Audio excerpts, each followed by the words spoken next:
All right, welcome everyone. This is, Hola. Hola. In Spanish.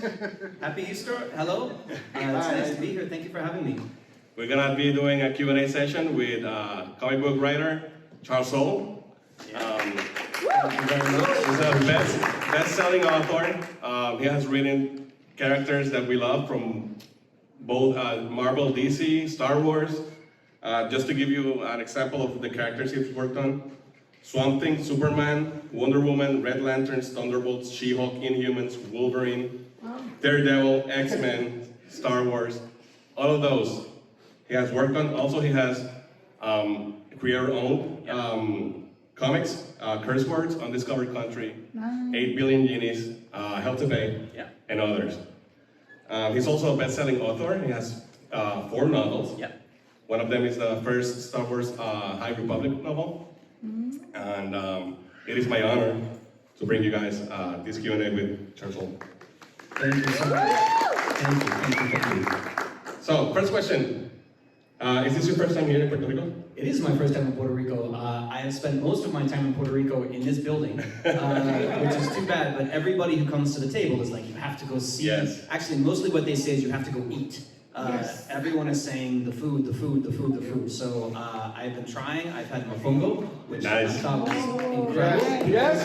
People clap for mofongo more than they do for me. Which I thought it was so good. I had it with like little cubes of fried pork. Yes. It was incredible. That's how you do it, yeah. Incredible. Yeah. So it was really good. I would even have it again, but very filling. You know, Yes. I could only have half of it because it filled me up so quickly, and I felt. Oh, you get used to it, and then you'll have more. I guess I felt like I was like committing a terrible sin on Easter weekend by not finishing it. But it was a lot, but it was delicious. Awesome. So how has the experience with the fans been here in Puerto Rico? Amazing. Everybody is so kind and nice, and it's been a nice mix of people who know my work well and are really excited to meet me and talk about things I've written, but also many people just come up to the table and are like, so what do you do? And so it's been fun to talk to people. I always love talking to kids who come to the table, who, especially younger, like teenagers, who are maybe interested in becoming writers or artists in comics, and so you can kind of talk to them and encourage them. That's awesome. So, yeah, that kind of stuff. Cool. ¿Tiene una pregunta? Yeah. Okay. Since you mentioned about the working with kids, when I was at your table, you mentioned about working with the book with your daughter. Yes. Can you talk to us about that experience? How was it? Of course. So my daughter's name is Rosemary. She is 17 years old.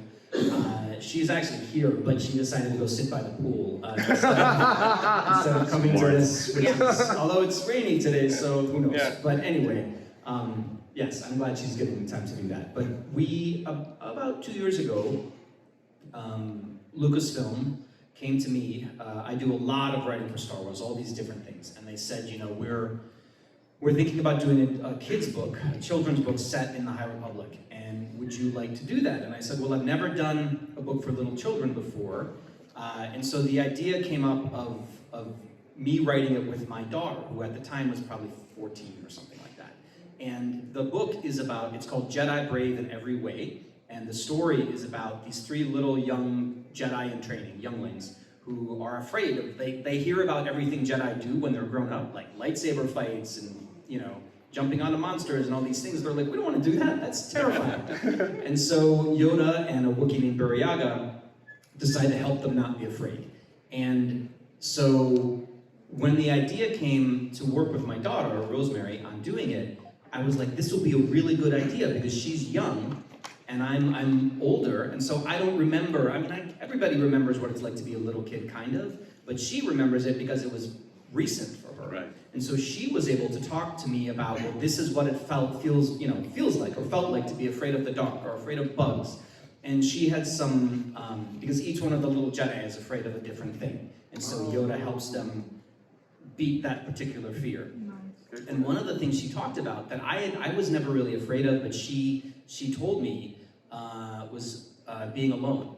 And so, because it's, you're just like, what if nobody ever comes and I'm just alone forever? And so that was, I would never have thought of that. And that's one of the wonderful things about working with other people is you see things in a different way. But then we were able to talk about, well, when you're alone, you're not really alone because you have your imagination and you have your memories and you can find ways to not feel so alone. And that ended up, we did a reading at a school in New York City, like a little kid's school, and all of the kids had read the book. And so they asked us questions like you guys are doing, and they all, not all, but many of them locked into that fear. They were like, we feel afraid when we're alone sometimes, so this was really nice. And so Rosie was really proud. I call her Rosie. We call her Rosie.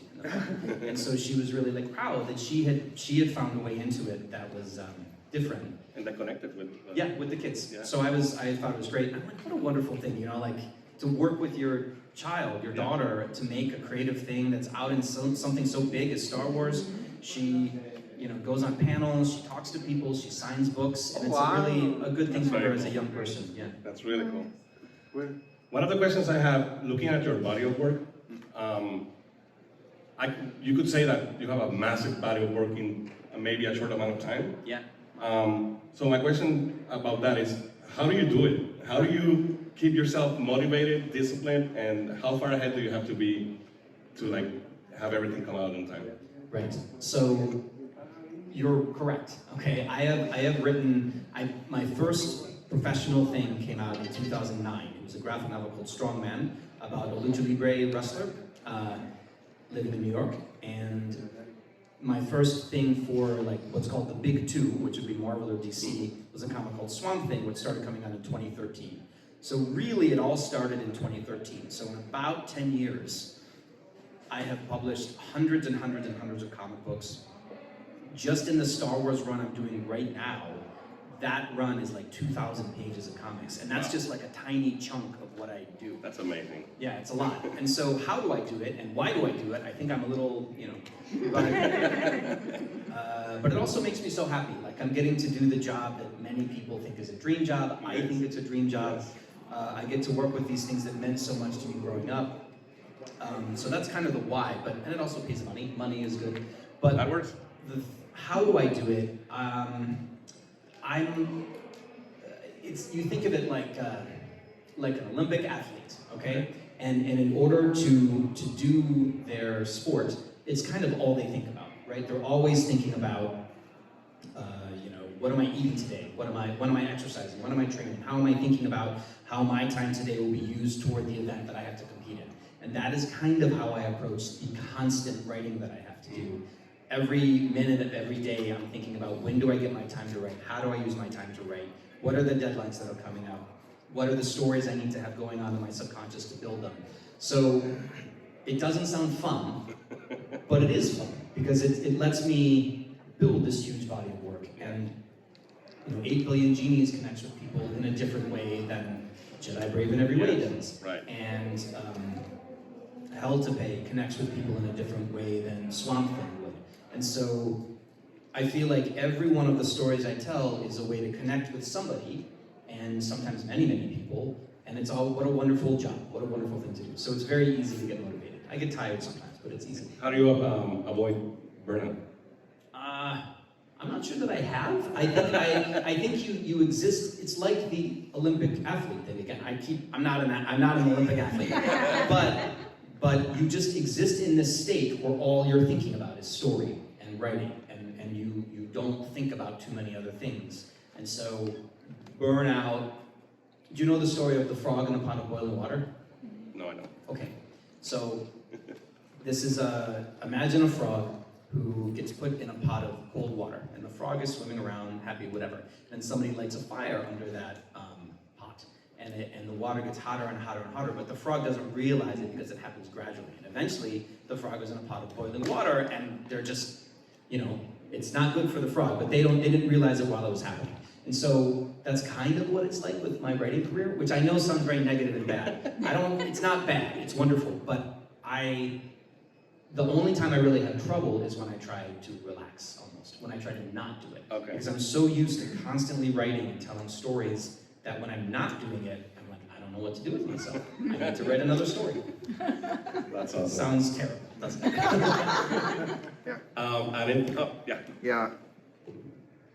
Okay. So being the writer of the Death of Wolverine, Yeah. how much editorial decision was to decide how he was killed? That was my decision.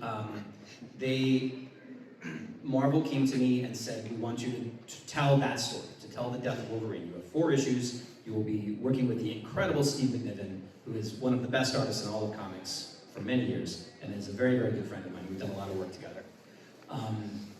So they said, you can decide, you can figure it out. And now I had to present some ideas to Marvel to make sure that the editor and so on approved of what I was doing, because it was a huge, huge book. Like Wolverine dying was a gigantic story, and so they wanted it to be good. So I had another idea first that they were like, we don't think this is the direction. But then the second idea I had was the idea that was in the book. And so I got there pretty quickly, but what I knew from the start was that I didn't want him to just die in a big battle with like 1,000 ninjas or something like that, because we've seen Wolverine defeat 1,000 ninjas before, and so why would this time be different? And so the story needed to feel symbolic and powerful in a way that was unique, which is honestly learning that lesson on Death of Wolverine, which was in 2014. I wrote it in 2013, 2014, is a lesson that is carried through to every story I tell now, right? Because you don't want to tell a story that's the same as the stories everybody else has read, especially because a lot of times those stories would be better than the stories I might tell. Like my version of it might not be as good, but if I tell something totally new, a new story, nobody else is competing with it. I'm just, it's just a new thing. That's Mike. Yeah, go ahead. So I kind of have 2 questions. Sure. The first one would be, so you've written both novels and comics, so which one do you like writing more? And then the second one would be, in pretty much, I'm not going to say most, but a lot of your projects, you're working with other people. How is that dynamic when it comes to writing, and do you enjoy it, and what are the challenges and upsides to it? Sure. So novels and comics are really different, right? Because a comic issue is generally speaking 20 pages. You write it, you send it to the artist, they interpret it, it comes back, you do things to it to get the lettering and the wording right, and then it goes out. Novels are something I work on, at minimum, I work on 1 novel for 1.5 years, sometimes much longer. My latest one, The Endless Vessel, which is, I'm very proud of it, I have a few copies left at my table, just so you know. Took me over 3 years to write, and so it's a different process. Like writing a novel is like climbing Mount Everest, and then climbing it again, and climbing it again, and climbing it again through all the edits. But when you're finished with it, you have this beautiful diamond of a story that you've polished and shined and made perfect over all this time, and it's so difficult and so consuming that I'm amazed that anyone has ever written any novels because it's so hard, but I'm so proud of the ones I've made. So it feels different, right? Whereas writing a comic is more like, you're writing like a pop song, like you're going, it's fast, and you're kind of, you just, okay, this is what I'm thinking about today, I'm going to write about today, and I'm going to figure out how to make Luke Skywalker, do the things I'm thinking about today. And so it's fast, and it's quick, and you're collaborating with other people, and so the feel is different. I'm incredibly proud of my comics work too, but they're different because, as you were saying, I'm collaborating with people. With novels, it's all me, top to bottom. And with a comic, you're working, like I can write, let's say with Steve McNiven, who I worked on Death of Wolverine, I can say, okay, Steve, I need 4 pages of action, and I think these are the moments that I think would be really cool, like Wolverine, pops only 1 claw instead of 3, that'd be really neat. And so I can give him those beats, and then he'll kind of design it and make it feel comic booky. Which means I don't have to think of every single element of it. In a novel, if I were writing a fight scene with Wolverine, I would have to devote my time to every single part of it. So it's nice because it's nice to have someone else to lean on in comics, but also I don't have total control. And so Steve is a genius and a really good friend, but to say we agree on every single thing when we tell a story is not true. And so there's compromise, you have to figure things out, and sometimes I have to let go of my vision a little bit to allow his vision in. So, which is almost always wonderful because I'm working with geniuses most of the time, but even then, sometimes there's conflict, and you have to learn how to let go. So it's just different. They're both wonderful. Thank you. Yeah. Maybe going into like a little bit of that question about the novels and the comic books. How do you schedule your time? Today I'm gonna write for the novel, tomorrow I'm gonna write for the comic. Is that how you do it? Yeah, so there's this term in making comics called you keep the artist fed, okay? Right. Because if an artist doesn't have script to draw, then they can't do their job, and they can't earn money, and they can't, the comics don't come out on time. And so, like right now, I'm working on, let's see, 1, 2, 3, 4, 5 ongoing comic series that I can think of off the top of my head. There might be more. Yeah. Yeah. So what that means is that I have to write more than one script per week to make sure that all of the artists are fed and they always have stuff to draw. So I have a constant running, like this discussion has turned into Charles is crazy. But it's part of the job and I love it. So I don't consider this bad. I just consider it like I've trained myself to be able to do this. Right. And I'm very proud that it lets me write so much. Right. So in the back of my head, there's always like a ticking clock toward, okay, Alberto is going to be done with this issue on this day, which means he's gonna need script the next day. And Will, or Steve, or Ryan, whoever the artists are gonna be done here. So they're gonna need new pages, and I have to think about that. So it's always ticking. So it's like, in a kitchen, like the next order's up, order's up, order's up. You have to do the next thing. So that's kind of how I do it, but at the same time, I have long-term projects. Like I'm working on a novel called Trials of the Jedi, which is the final High Republic novel, which will come out in 2025. Okay. So I did Light of the Jedi, which started it, and now Trials of the Jedi will finish it in 2025. And, but that I have to work on steadily in the background while I'm also serving up all the other orders for everybody else. So it's just, I don't know, spinning plates. It's like spinning plates. That's a very good analogy, the kitchen. An interesting thing about your career that maybe people might not know about is that you were a practicing lawyer. Yeah. For years. Yeah, many years. While you were writing. Yes, many. That's something that most people would say, okay, I'm a lawyer, I'm done. Yeah. This is my career, I'm set for life. But you didn't do that. No, I didn't, and part of it was that I knew I wanted this. I wanted a life of creativity. I always did. From when I was little, my mother had me playing violin at age 3. I started writing I wrote my first book. It was not very good in 4th grade, and I always knew this was the path that I wanted. But as you said, sometimes life pushes you in directions, and I got into a very good law school in the States. Called Columbia, New York City, and so when you get into a school like that, it feels stupid to say I'm not going to. Yeah. So I went, but then you have student loans, and you have to get a job, and you work, and so my training got sort of shifted onto another track for a while. But I never stopped wanting to be back on this one, and so it was about trying to find a way to get myself back here while also not being stupid about giving up the income of a lawyer. So right. what I was trying to do was scale up writing while slowly scaling down being a lawyer. And I started my own practice. I did immigration work primarily, so visas and that sort of thing. And so I was able to, as writing started to become more successful, I just took fewer and fewer clients until finally in 2017 I stopped taking clients completely because I was doing well enough in writing that I knew I could do it full time, and I've never looked back. That's awesome. And also inspiring. Yeah. Most of us have some passion that we maybe want to do and just say, okay, I'm stuck here. Hey, nobody's life there's only one point when your life is done, right? Yeah. We all know that point. That's right. But if you're not there, you can make your life anything you want. It just might not happen overnight. It took me, I got out of, the bar exam, that's the exam you take that lets you actually be a lawyer and practice law. I got out of that test, and I went to a stationery store, bookstore, and I bought a notebook, and I started writing my first novel in pencil, longhand, right away. And I didn't actually get published. That was 2000. You can run the numbers, see how old I am, but that's okay. So that was 2000. I didn't get published until 2009. So it was 9 years of trying, and then I didn't get published in like a big way, which was DC, until 2013. So from the day I decided to change my life to get it back on track, it was 13 years. And then I didn't even quit being a lawyer until 2017. So it was really, like, think about that.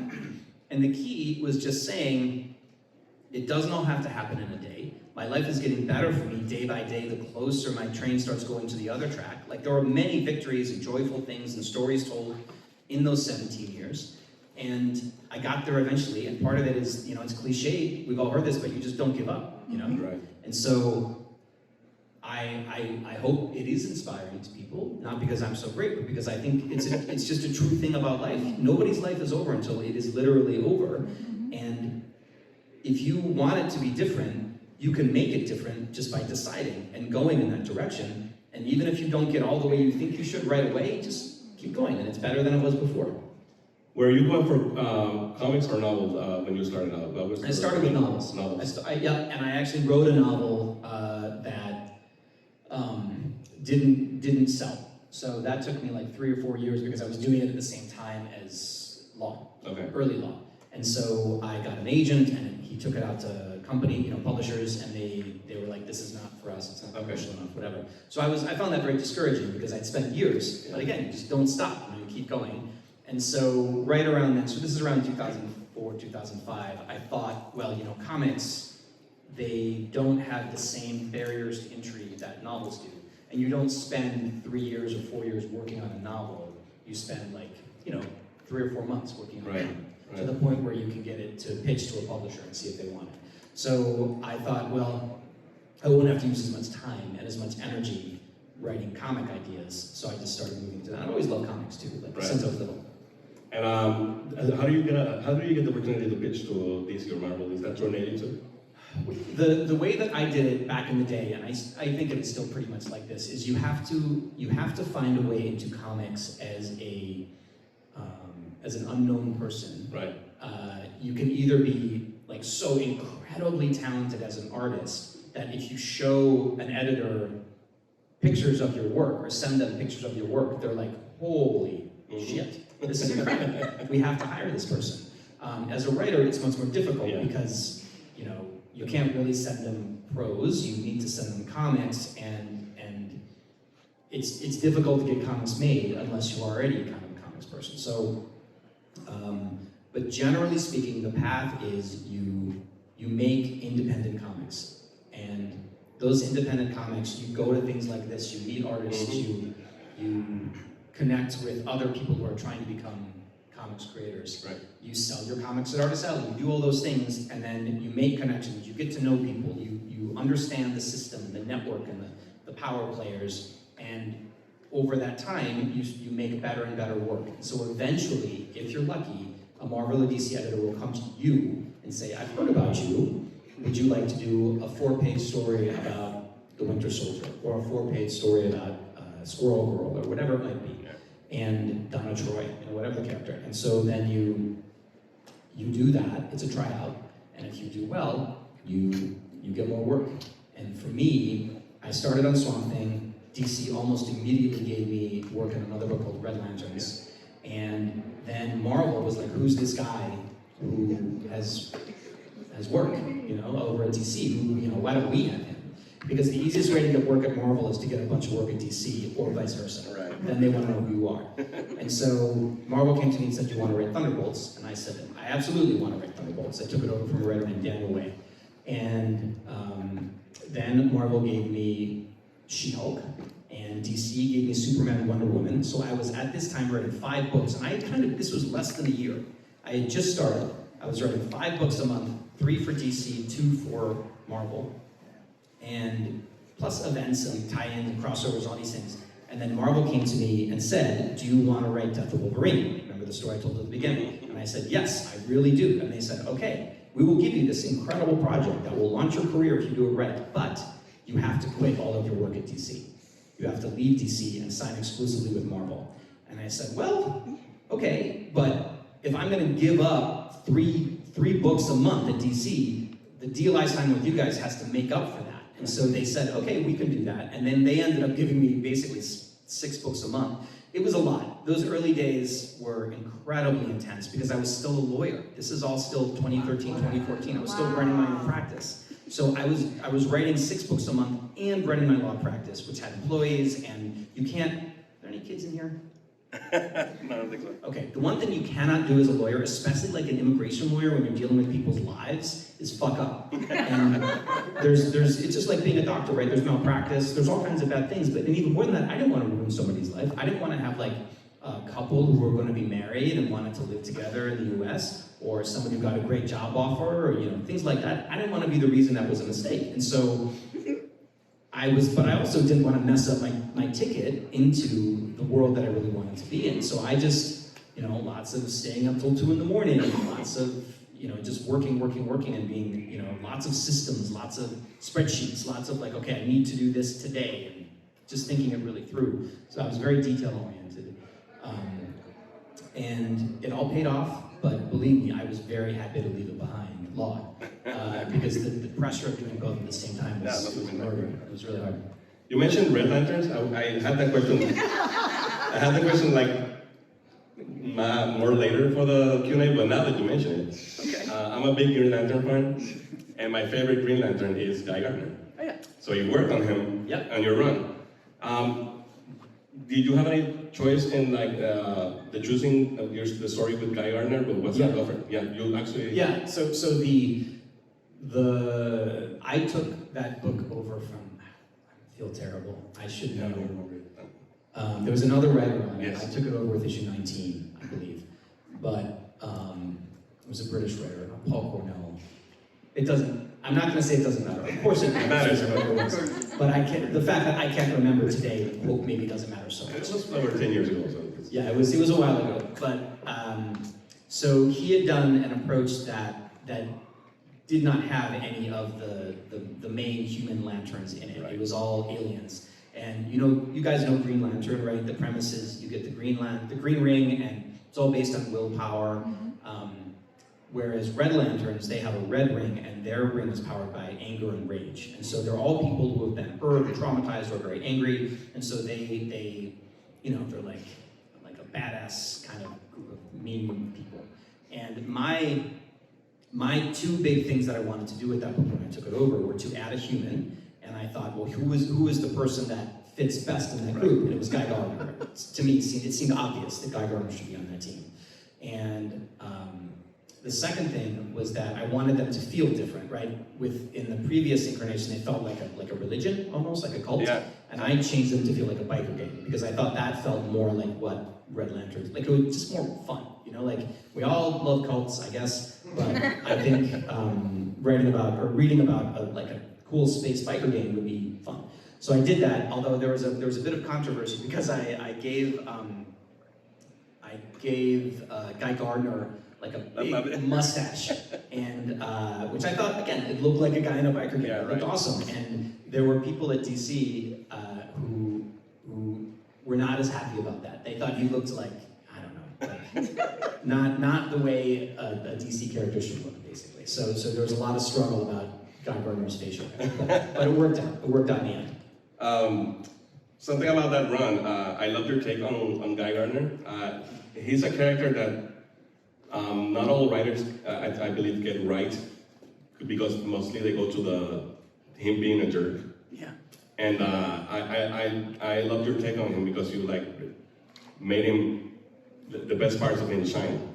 There's a few scenes with Ice, where he goes and tries to get her back when they go to the beach. Mm-hmm. And there's also a scene with John Stewart when in a bar fight. Yeah. Those are the types of things that I enjoy the most of the Green Lantern mythos, because there's just so many characters. So what are your thoughts on Guy Gardner as a character, and how do you think, or how would you like him to be depicted on the new Superman film? Okay, well, I think one of the important things about characters who come across as jerks on the page, right? And even in real life, right? Like, I'm sure we all know people in real life who are like, that person's that person's a jerk, right? But nobody gets there from nowhere. Nobody starts off, nobody's born a jerk. Like, things happen to people in their lives, and so when they're acting in a way that's, you know, angry or frustrated or like, you know, cruel or mean or any of those things, it's because things have happened to them. And so, and I honestly really don't think anyone wants to think of themselves as a bad person or a jerk, you know? They just sort of respond to what's happened to them in their past and what's going on in their future. So Guy Gardner is somebody who had, like, you know, he grew up in a situation where, like, being a tough guy was important and never acting weak and never showing any weakness, I suppose. And so, and in a culture like in, you know, like working Baltimore, where it was important to never back down and to always show that you were, you know, you're ready to get your fist up and get into a fight if you need to, and that's his background. But that doesn't necessarily mean he thinks of himself that way. It doesn't mean he wants to fight people or hurt people or make people upset. It's kind of where he came from. And so when you start thinking, okay, this is a person who doesn't see themselves as a jerk, why are they that way, and what are the moments when they're not acting like that? And it's, you know, it's about your friends and your family. Like, even the worst person you know probably has moments in their life when they're nice, when they're with their friends having a beer in the bar or whatever the thing might be. And so it's finding those moments for somebody like Guy, and honestly, he's a hero too. You know, Yes. like, he needs to be a hero. And I thought that's why one of the reasons I thought he would be so good in Red Lanterns is because he's clearly very angry. Mm-hmm. He's an angry character, but like, working through your anger is how you let things go in your past, and then you're not as angry, and it's just, everything's more peaceful. And that makes it interesting. Yes, interesting. Oh, we got another. Okay. Hello, hi. So I read you had Asian and Middle Eastern studies. Yeah. So I was interested in how does that influence your work? So when I was in high school, my family moved to Hong Kong. And so we lived there for many years. Yeah, I know, my life is weird. I had a lot of things happen in my life. So we moved to Hong Kong, I lived there, then we moved to Manila, and then we moved to Singapore. So some of that time I was in college in Philadelphia, but I would always, like, I spent a lot of the year, because summer breaks and things like that, in those places. And while I was in school, I majored in Chinese, so I speak Mandarin. And in terms of how that has influenced my storytelling, you know, I'm definitely what they call a Sinophile. Like, I'm interested in Chinese culture and history and all those things. But more important than that, I moved from Michigan, you know, which is a pretty ordinary state in the middle of the United States.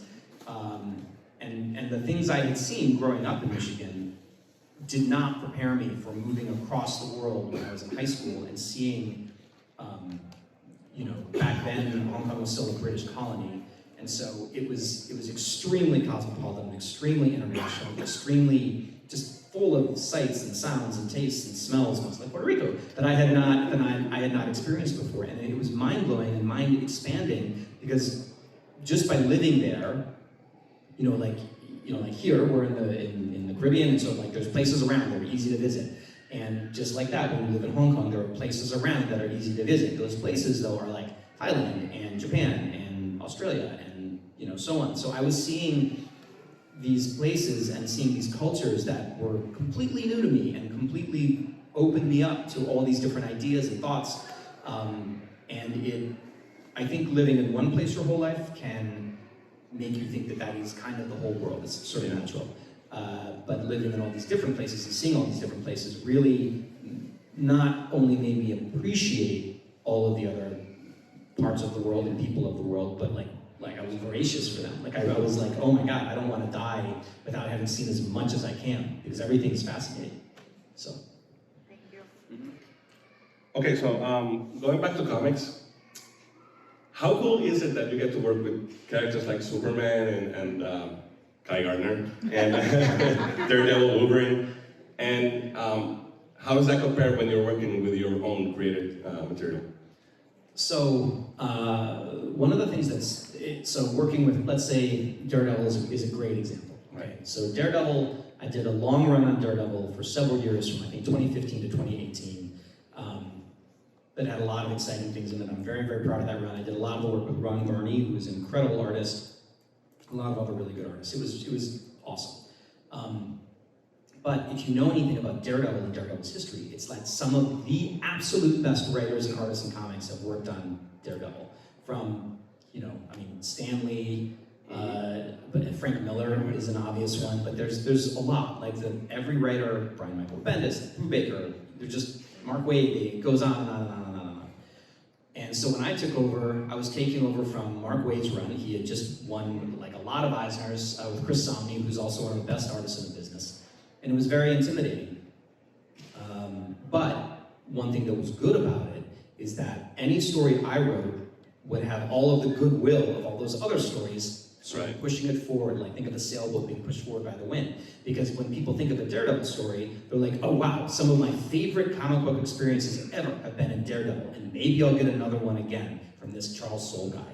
So that's a plus. People want it to be good, and you can also use the language that other people have established to sort of do shortcuts. Like you all know that Daredevil has radar vision, like he can sort of see things around him like a bat, and so I can do fun tricks with that because you already know it. I don't have to explain it because it's something everybody who reads the character already knows. So all of that is really cool. It also means though that in a way, every story I'm writing is being compared with Frank Miller's stories on Daredevil, which is not as good because Frank Miller's stories are considered to be some of the most classic stories in all of comics, not just for Daredevil, but period. And so that is something you have to put aside and just say, look, this is my time at bat. I'm gonna do the best I can. It's gonna be amazing.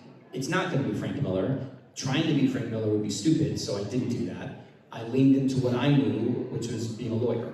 And so I was the only lawyer who's ever written Daredevil, and so I used a lot of that experience into the way Daredevil worked in my run, which made it not like anybody else's run on Daredevil, which I think is good. In terms of writing my own stories though, so like right now, I'm working on several series, many of which again, I have copies of at my table right now. And there's one called 8 Billion Genies, which is a book that I am very, very proud of. It was a huge success for me and Ryan Brown. We created it together. Came out last year from Image. The premise of the book is that everyone on Earth gets a genie and one wish at exactly the same moment. So like you can see everybody in this room, like a little genie would pop up over your shoulder and say, hey, I'm your genie, what do you want? And everybody has it. So, okay? And so how that plays out in practice is people start to make their wishes because little kids get them and they're not gonna be patient, they're not gonna be thoughtful, they're just gonna wish for, 100,000 pounds of ice cream, whatever the thing is that they think they want. And so the world starts getting very chaotic and very crazy very quickly. But there are also people who are thoughtful and smart, or they wish for things that are unselfish, or they are like, well, I'm gonna maybe wait and see what happens to the world, or I'm gonna wish for safety, wish for this room to be completely safe so that no wishes can do anything to this room. And a lot of people connected with that story because everybody has a wish. If you were offered a wish, you would probably think of things. And it was also, I think, something that people were like, well, how would that even be a story? How could that play out over the course of the story? I don't know if some of you read it, I'm seeing some nodding, some of you have. So you know how we did it. We started with a bar in Michigan, again, because that's what I know, where the bartender immediately wishes, I wish no wish made outside this bar could affect this bar or anyone inside it. And there's 8 people in the bar. And so then we follow those people as they start to observe what happens outside the bar, which is crazy, and then how they figure out how they're going to make their own wishes. It is a really, really fun story. Again, I have it at my table. But what was great about it is that Ryan and I, it wasn't just me, but Ryan and I got to make all those decisions ourselves. Nobody was telling us, well, 20 years ago, the genies did this, so you can't do it now, or we got to sail completely by our own compass and make it exactly what we want it to be. Even if there were decisions that were like, characters died, or characters do things you might not be happy with, or just anything we wanted. And that level of freedom is part of why the book is as good as it is, and why people connected to it the way that they did. But also, it meant nobody had ever heard of it, right? And I'm pitching it to you guys today because I know how to. Like I've been working on this book for years. I know how it works. I know what people respond to. But when we started, there was nothing. It was just everybody gets a wish at the same time. And then trying to make that into a story that would work, even getting people to understand why they would want to read it, it's an effort. Because Daredevil's not in it, Darth Vader's not in it, and so why would anybody care about something with a bunch of characters they don't know anything about? And so our job was to make them care, and it's hard. So create around the freedom is unbelievable. It's key, you can do anything you want, but you run into the issue of people not giving a shit, right? Fortunately, I'm in a place in my career where usually people care to some degree when I put something new out. But when I put out a new Star Wars story, because of my pedigree in that world, like, even without my pedigree, like if I write a story about Kylo Ren, which I have done, but if I were to do another one, people would pick it up just because Kylo Ren is Right. which is nice. Cool. Sticking in with the 8 billion genies, I wanted to ask about how did that idea come about, and what was the significance of the number 8? Because it's 8 issues, Yep. right? Yep. And it's 8 people, 8 seconds, 8. Yep. Yeah, there's always 8. So initially, the project was called 7 Billion Genies. And the reason why is because Ryan Brown, so Ryan Brown is an incredible artist. He lives in Chicago. He's one of my best friends in the entire world. He can draw anything, but more importantly, he can draw anything and make it funny, which is very hard to do in comics. Like, comics are a medium of, like, you don't think about it because you think of comics like they move in your mind as you're reading them, but they're really just static images. It's not a movie. And so making visual gags work and making things funny is harder than drawing a fight scene by many orders of magnitude. Drawing emotion is really hard, and like, you know, making people be like, oh, haha, that's very clever and funny is really hard. He is an absolute genius at it, a master. And so I feel very lucky that I get to work with him at all, and I feel lucky that we have done as much as we have, because we did 8 Billion Genies together, we did a long series before that called Curse Words, which I have one copy of left on the table, and that was about evil wizards who tell everybody they're good wizards and it goes badly. And then we did a couple of things before that, and we're working on something new now. But all of that time together means we spent a lot of time hanging out and having, you know, just long conversations and having drinks and just, you know, dinners and all that stuff. And one of the things we used to do early on was just like try to make each other laugh. We have a sense of humor that overlaps, but it's not identical. So I will think of jokes, he won't, and vice versa. And so one of the things we did was coming up with ideas for stories that can't be told, like little quick one-liners of impossible stories. And at that time, he said, I got one, everyone gets a genie at the same time. And, you know, and I'm like that. And I'm like, well, what do you mean? He's like, well, somebody would just wish for the world to be a pile of batteries, and it would be over immediately. I'm like, well, I don't know. I actually think there's something really interesting about that idea. I think we should hold on to it. And so he's like, I don't care, whatever, man. That's a stupid idea. Do whatever you want. And so when we finished Curse Words, we were thinking about what should the next thing be, and we were kicking around all these different ideas, many of which we retained. There's there's one that this was mine, that I really like, called The Ghost and the GoBot. And the idea of that one is you have a, you know Transformers, right? Right, yeah. Okay, you know GoBots, they're kind of like knockout Transformers. And you know how there's, Bumblebee had that friend in the animated cartoon, I think his name was Skip, isn't that his friend? Something like that? He was like a teenage guy that hung around, like drove in the car with him and stuff. And so the idea of The Ghost and the GoBot is that a GoBot, like a Corvette or something, makes friends with a teenage boy, and they're gonna go have adventures. And the boy gets in the car, and they're gonna go drive off and do an adventure, and then the GoBot accidentally transforms with the guy inside. And so the boy, the teen, is killed, but his ghost is around. And so you have the story of the ghost and the GoBot, and they're going around having adventures, and his body, his bones are still in the car.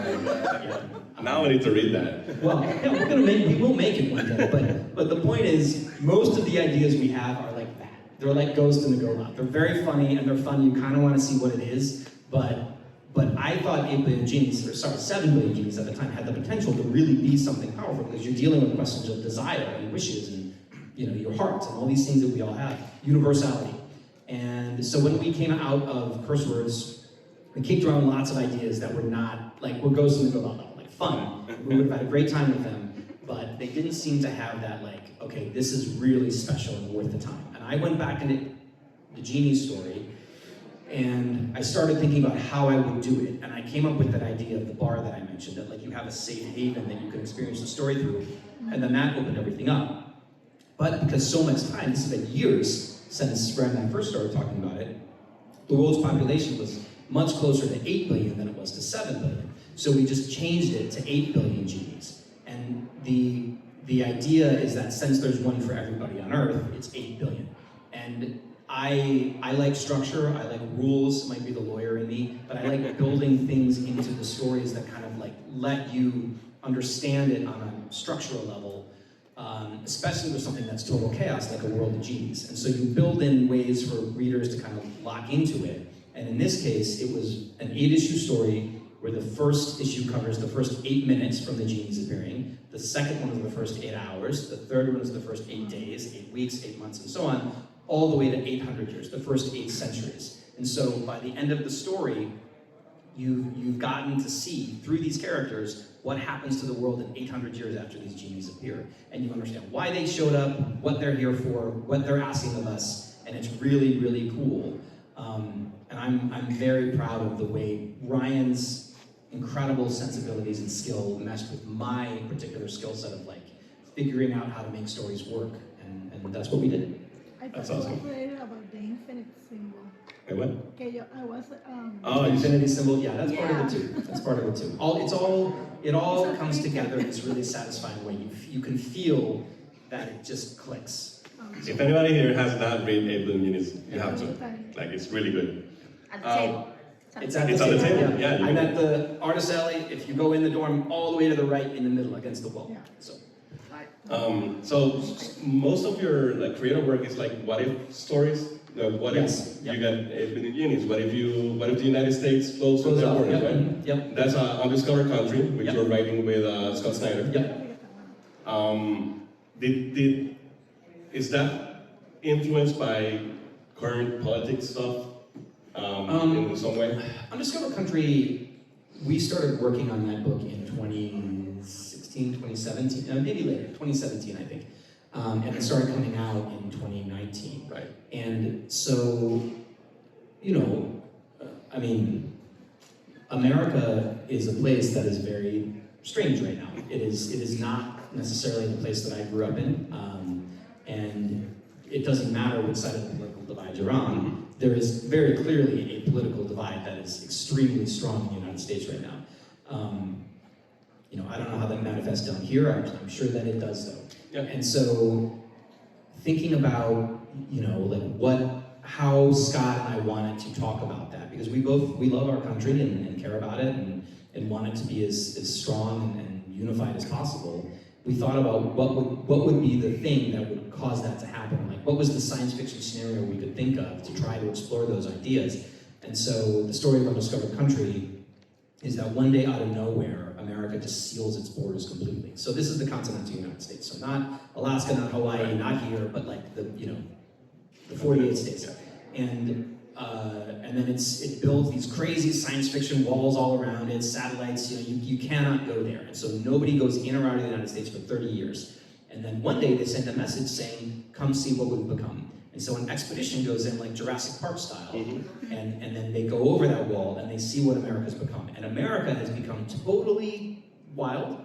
It's like kind of science fiction Wizard of Oz stuff with all these different zones. There's like 13 zones, and each one is very different, and they've all, it's sort of, it's a little satirical, right? It's like Gulliver's Travels or something, where all of the different zones, they could work, but mostly it's our ability to talk about, well, what if America became a place that was only about technology? Or what if America became a place that was only about total freedom for everybody? And there were no laws whatsoever, or very focused on religion, or very focused on agriculture, whatever the things might be. And so we have our expedition that has been traveling through the United States, seeing all of these different zones, getting closer and closer to the middle. And we are almost done with the series. We have issue 29 is being made now. I'm writing issue 30. That's my project for this weekend, actually, while I'm doing this, is writing issue 30. And then we will have 6 more. The series will go to issue 36. You should put like a Puerto Rico Easter egg somewhere in there. So We have. I mean, we've thought about because people ask us those questions, like, well, okay, what about Guam? Well, like, well, okay, here's the deal with Guam. But yeah, Puerto Rico's, we know what happened here, which is basically, what happened with Puerto Rico is that you guys became independent and you started doing your own thing, which was very nice, and then there are two big empires in the world that arise when America goes away. One is basically Europe and Africa and the Middle East, and then the other one is like Asia and India and sort of the Pacific, South, like Australia and all those things. And they both start getting new colonies, and Puerto Rico gets absorbed into what's called the AEA, the Alliance, what do I call it? I don't know, it's Alliance Euro-Afrique, so it's the French, European, African alliance. And so that's where you guys land. Yeah, sure. Yeah, you got a question? Yeah, sí, es micrófono. Yeah. Since you were writing as a kid, how do you improve your skills from the past till now to become a better writer? Just write constantly. Write every day, read all the time, think about things, and push yourself. So, it's very easy for me to write an action sequence. Like, I've done hundreds and hundreds of them.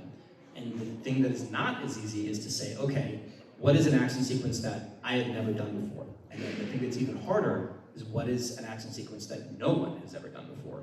And so I can be my version of lazy, which is not very lazy, but my version of lazy is to just be like, I don't have to push myself that far. I just am gonna write it, I'm gonna get it done. It will be definitely professional level because I am a very qualified professional writer at this point. Whatever I do, it's gonna be publishable, it will be acceptable, it will be good. But then there's the level where it's like, am I pushing myself? Am I going to the next level? And I think that single question I keep asking myself is how I get better. I force myself to get better because for people who have been following me since the Red Lanterns days, for example, they don't want to see me do the same thing over and over again. And I think, I want to reward myself for being in this career, and I want to reward people who follow me all this way. I don't think I don't know that you would have expected 8 billion genies out of the guy who wrote Red Lanterns. No way. Right? I don't know that I would have either. I don't know that I would have either, but I'm really glad that I did it, and I think that basic quality is partly why I still have as successful a career as I do. We're almost running out of time, so we'll go to my last few questions. 8 billion genies and Undiscovered Country have both been picked up. Yeah. Any update on that? Yeah, so 8 Billion Genies is being developed as a movie by Amazon Studios, which is very exciting. They were doing it for live action, which would be really interesting to see how they do some of that stuff in live action. That'd be awesome. And it's even cooler than that because the Amazon hired producers to help bring it to the screen, envision it, and those are it's a company called Point Grey, which is Seth Rogen and Evan Goldberg. So they've done Invincible, The Boys, lots and lots of amazing things, and not just amazing stories, but specifically comics to film adaptations. So they know how to take a book from the page and get it on the screen. So we're very excited about that. They've also hired a writer named Rodney Rothman, who is an Oscar winner, and the movie he won the Oscar for was Into the Spider-Verse. Exactly, that was my reaction too. That was exactly how I felt about it too. So now we're in a position where we have incredible talent behind this book that we both really think is great, that has connected with audiences all over the place. It's sold zillions of copies as a book. And so you never can be sure with these things. Hollywood projects vanish all the time, and this could certainly be one of them, but this one feels as likely to go as anything that I've ever worked on has, and I'm very hopeful. That's the update on that one. Undiscovered Country is sort of more in process, and I can't speak about it with as much detail, but Scott and I, and Giuseppe Campoli, who's the artist on the project, who is incredible. He did the Darth Vader run with me, and hopefully we'll do awesome stuff in the future too.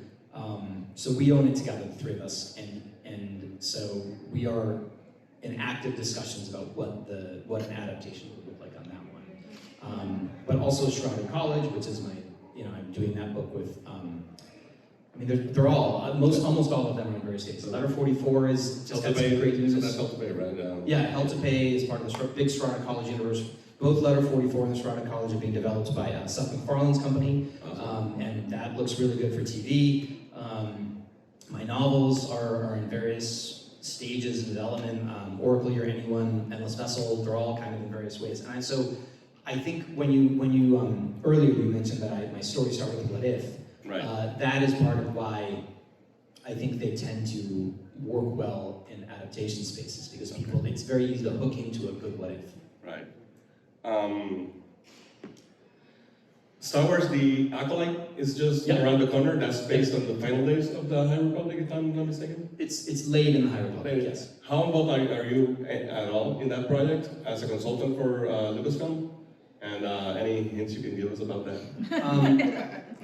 So Leslie Headland is the primary creative person on The Acolyte. She did Russian Doll, which is an amazing series on Really good. Netflix, and a lot of other things. She's incredibly skilled and talented, and most importantly, she's a huge Star Wars fan and a huge fan of the High Republic in a way that was extremely gratifying. Do you guys know what the High Republic is? Have you heard of it? Okay, so more or less. I'll give you the quick one too. So, the High Republic is an era of Star Wars that start, I don't know, we haven't actually defined the exact starting point, but the stories that we decided to tell take place about 200 years before Episode 1.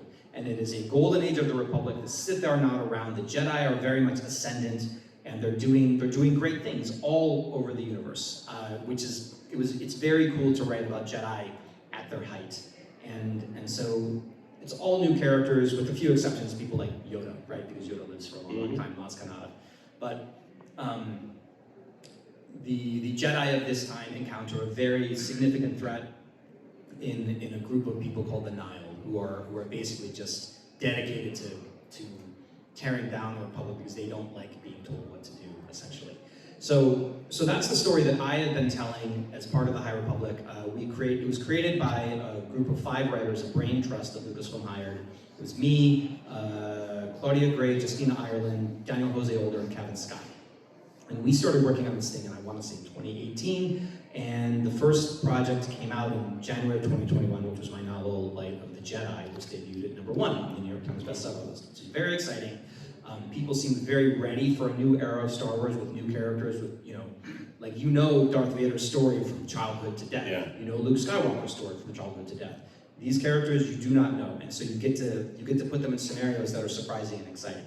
So that's what the High Republic is. It's got adult novels, young adult novels, kids books, comics, all these different formats. And because it has been as successful as it has, they have expanded it into other mediums. So there are video games that use the High Republic now. There are TV shows. There's one called Young Jedi Adventures, which is it's like a little kid show, very, very fun and cool. And then there's the show The Acolyte. And so The Acolyte is set a ways after the story that we've been telling with the Nile. It's set further into the High Republic era, closer to the beginning of sort of the Republic that we see in Phantom Menace. And a trailer just dropped, which was amazing. If you haven't seen it, it was the most watched trailer for any Star Wars thing in a long time. So I'm not surprised that you've seen it. I know a lot about it, and I'm trying to be very cautious about what I say, because I don't want, it would be very bad if I gave things away that I'm not supposed to give away. But what I can say is that it is, first of all, incredibly cool, because this era did not exist before the 5 of us sat down and made it up. That's awesome. So what the Jedi wear, what the ships they fly in, the things that they talk about, the way their philosophies work, we made that up, and now you're going to see it walking and talking in a way that is not half-ass, right? Like, Leslie is a true fan. Lucasfilm really got behind it. It is beautiful. It's very exciting. It's very cool. I give it my highest endorsement, I guess is what I would say, or what I can say. And I think it begins June 4th, and I think you will all really like it very much. So that's what I can say. Awesome. Okay. So I have 2 more questions. Yeah. What's next for you? Do you see yourself maybe becoming a director or a showrunner or a head writer for a show or something like that? Let's go with that first. Yeah, I mean, to answer the question, to sort of follow on the question that the gentleman there asked earlier, I'm always about what's the next challenge, what's the thing I haven't done. And working in film and TV, I have done some screenwriting, and I like it, but so far, one of the mountains I haven't climbed is what you said, being a showrunner, being a director, all of that stuff. I would love to do it. I think that I have a lot of ideas that would translate well to film stuff in a way that would be just great. And I just would, I mean, you know, I grew up in movies and TV, and I'd love to do that. So am I going to? I guess we'll have to see. But I would love to. Okay. And last question. 8 billion genies suddenly pop up right now. Yes. What are you wishing for? Well, I would probably, you know, I would protect the people I love, is what I would do. And that's the only real answer that I think makes sense in an 8 billion genius scenario. And you see some of that happening in the story. People make those wishes. There's also other fun ideas like wishing yourself back in time, wishing yourself to different places, you know, wishing for things that you really, you can't get any other way. For me, you know, the boring answer is safety, right? But you know, it's an apocalypse scenario, that's what you wish for. The exciting answer is probably finding safety through some sort of like enhancement of myself. So like becoming a superhero, basically. You know, giving myself awesome powers. Because then you can kind of achieve the same thing, right? Like if you can protect your family. Yeah, exactly. If there's robots all around, you can beat up some robots, whatever. So you know, that would be fun. Like who doesn't like, I don't know, the sort of similar questions, what superpower would you give yourself? Mine would probably be either teleporting or time travel, because that's kind of like, remember we were talking about the travel stuff when my mind opened? Yeah. That's the same thing. I could travel anywhere I wanted, do anything I wanted, see whatever I wanted, learn whatever I wanted, and time travel would give me the same opportunity. I would not wish for immortality though, because I think one of the things that's important about life is that it ends. And so you have to use the time you have as best as you can. That's awesome. Soule. Thank you very much. Thank you. Muchas gracias. Thank you.